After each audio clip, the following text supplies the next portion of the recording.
नमस्कार मित्रांनो, स्वागत आहे तुमचं पुन्हा एका नवीन अशा रोमॅन्टिक लव्ह स्टोरीमध्ये. तर मग चला सुरुवात करूयात आजच्या या भागाला.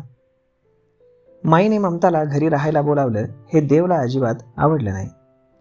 तो पुढे काहीच न बोलता त्याच्या रूममध्ये निघून गेला. देवला मी इथे आलेलं आवडलेलं नाही, ममता नाटकीपणे बोलली. तसंही त्याला काय आवडतं? तू टेन्शन घेऊ नकोस, फक्त त्याच्या मनात तुझ्याबद्दल प्रेम निर्माण कर. चल, मी तुला तुझी रूम दाखवते, माई हसत बोलल्या. देवच्या रूमच्या शेजारची रूम माईनं ममताला दिली होती. तू तुझं सामान लाव, काही लागलं तर हक्कानं सांग, माई बोलल्या. हो, ममता म्हणाली. माई तिथून गेल्यावर ममताने सगळ्या रूमवर नजर टाकली. रूम छान सजवलेली होती. तिनं तिचं सगळं सामान नीट लावलं. इकडे देव लॅपटॉपमध्ये काहीतरी वाचत होता आणि त्याच्या बेडरूमचं दार नॉक झालं.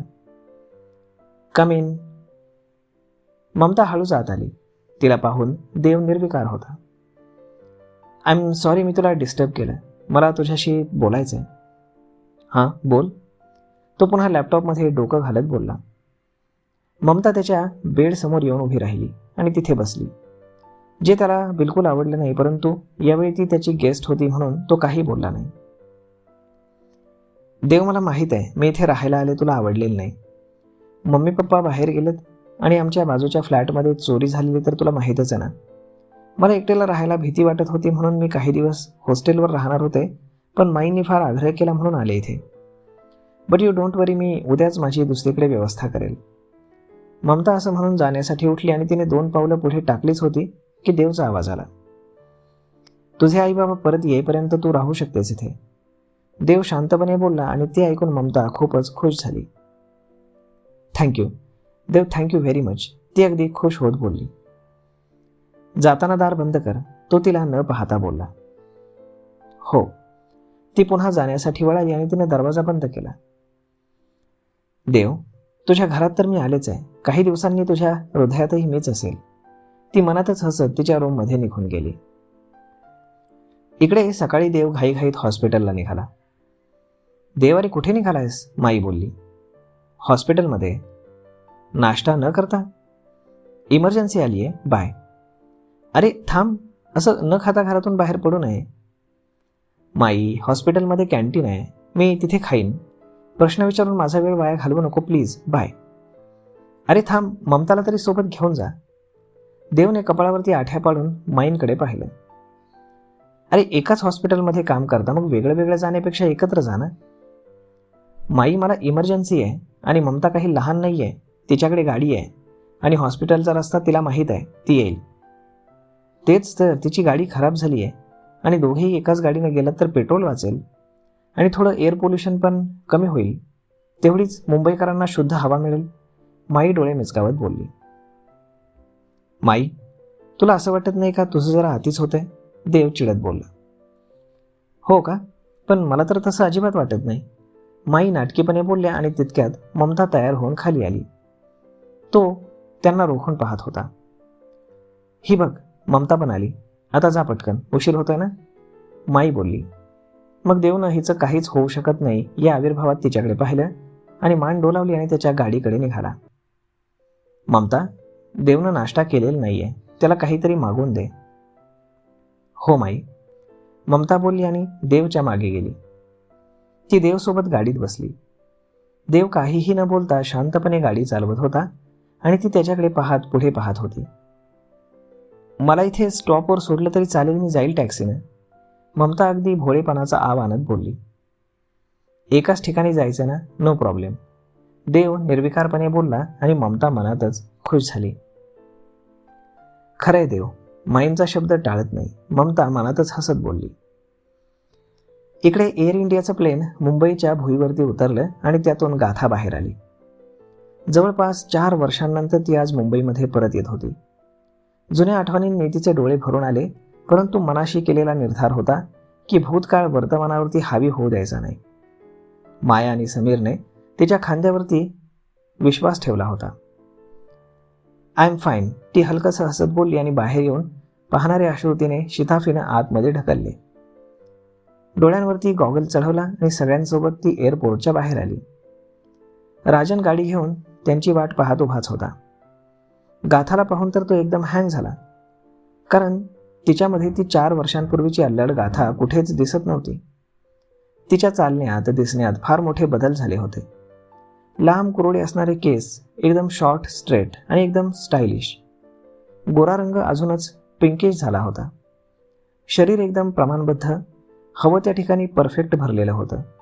आणि विशेष म्हणजे चेहऱ्यावरती कमालीचा कॉन्फिडन्स दिसत होता. तिच्या चालण्यात एक स्टाईल आणि लयबद्धता होती. हाय राजन, ती त्याला पाहून आनंदाने बोलली, तरीही तो तिला हँग होऊन पाहत होता.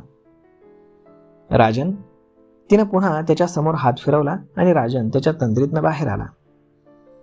गाथा, तो डोळे मोठे आश्चर्यानं करत बोलला. हो गाथा, माया हसत बोलली. मग दोघांनी एकमेकांना मिठी मारली. आय कांट बिलीव्ह इट, किती बदललीस यार तू, राजन अविश्वासाने तिच्याकडे पाहत बोलला. तू पण फार बदललायस, गाथा बोलली. हो ना, अजूनच हँडसम दिसतोय ना, माया बोलली. दिसतं तसं नसतं, समीर बोलला. आणि सगळे न समजून त्याच्याकडे पाहू लागले. अरे म्हणजे आपण विचार करतो तसं दिसत नाही असं म्हणतोय मी, समीर हसत बोलला. राईट, राजन हसत बोलला. आवर इंट्रोडक्शन. ग्रीशाचा गोड आवाज ऐकून राजनने तिच्याकडे ही कोण या आविर्भावात पाहिलं. ती आणि सत्यम एकमेकांचा हात पकडून उभे होते. Hello handsome, my name is ग्रीशा Sameer Deshmukh, ग्रीशा अगदी ॲटिट्यूडनं बोलली. ओ हॅलो ब्युटिफुल, राजन तिला वर उचलून घेत बोलला. Your name? ग्रीशा.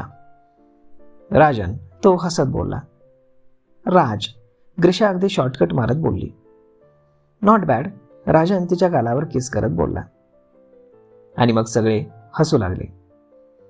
अरे आता काय इथेच उभे राहणार आहात का, चला, मला कधी एकदा घर पाहती असं झालंय, माया बोलली. लेट्स गो, राजन बोलला आणि मग सगळे गाडीत बसून निघाले. काही वेळातच ते बंगल्याच्या समोर आले. राजनने गेट उघडला आणि गाडी आत घेतली. आपलं घर पाहून माया आणि गाथाच्या डोळ्यात पाणी आलं. बंगल्याच्या बाहेर असणारा हिरवागार लॉन, छोटी झाडं देखरेख नसल्यामुळे अगदी वाळून गेली होती. जी मोठी होती ती तशीच अजूनही हिरवीगार त्यांच्या स्वागतासाठी सज्ज होती. दोघी बहिणी एकमेकांचा हात पकडून बंगल्याच्या प्रत्येक कानाकोपऱ्यात फिरत होत्या. बऱ्याच कडू गोड आठवणींनी डोळ्यांसमोर फेर धरला. बाबांच्या रूममध्ये येताच त्यांना भरून आलं आणि दोघीही एकमेकांना मिठी मारून रडू लागल्या. त्यांचं ते दुःख पाहून समीर आणि यशोदा मावशीलाही फार वाईट वाटलं. गाथा, माया, बाळा, असे अश्रू गाळायचे नाहीत. तुम्हाला असं पाहून साहेबांना किती वाईट वाटत असेल. तुम्हाला त्यांचं स्वप्न पूर्ण करताना पाहून ते किती आनंदी असतील, यशोदा मावशी त्यांना बोलल्या. बरोबर आहे मावशी, आता रडायचं नाही तर खंबीरपणे उभं राहायचंय. बाबांच्या कंपनीला तुम्हाला पुन्हा टॉपला आणायचंय, समीर बोलला. आपल्याला, गाथा समीरकडे पाहत बोलली आणि समीर हसला आणि मग दोघेही हसत त्याच्या मिठीत शिरल्या.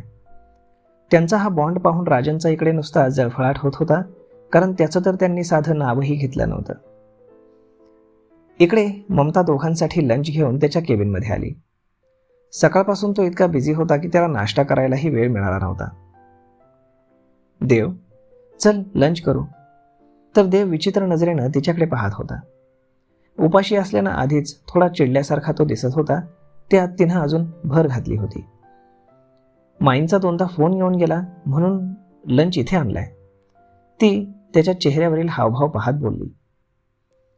ममता, माई म्हणेल ते करायला तू काय त्यांची नोकर आहेस का? देव, अरे असं काय बोलतोयस, मी हे सगळं काही मुद्दाम करते का? त्यांचं मन राखण्यासाठी करते. आणि मला वाटलं तुला भूक लागली असेल, ममता बोलली.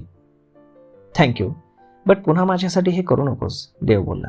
आणि ममता त्याच्याकडे पाहू लागली. हे बघ ममता, घरी माईंची गेस्ट आहेस त्यामुळे मी शांत आहे, पण इथे तू एक डॉक्टर आहेस. माझ्यासाठी हे सगळं करण्यापेक्षा तू तुझ्या ड्युटीवरती लक्ष दिलेलं मला जास्त आवडेल. माईंनी सांगितलेली प्रत्येक गोष्ट ऐकायची आणि करायची काही गरज नाही. हे सगळं घेऊन जा, मला भूक नाही आहे. ओके.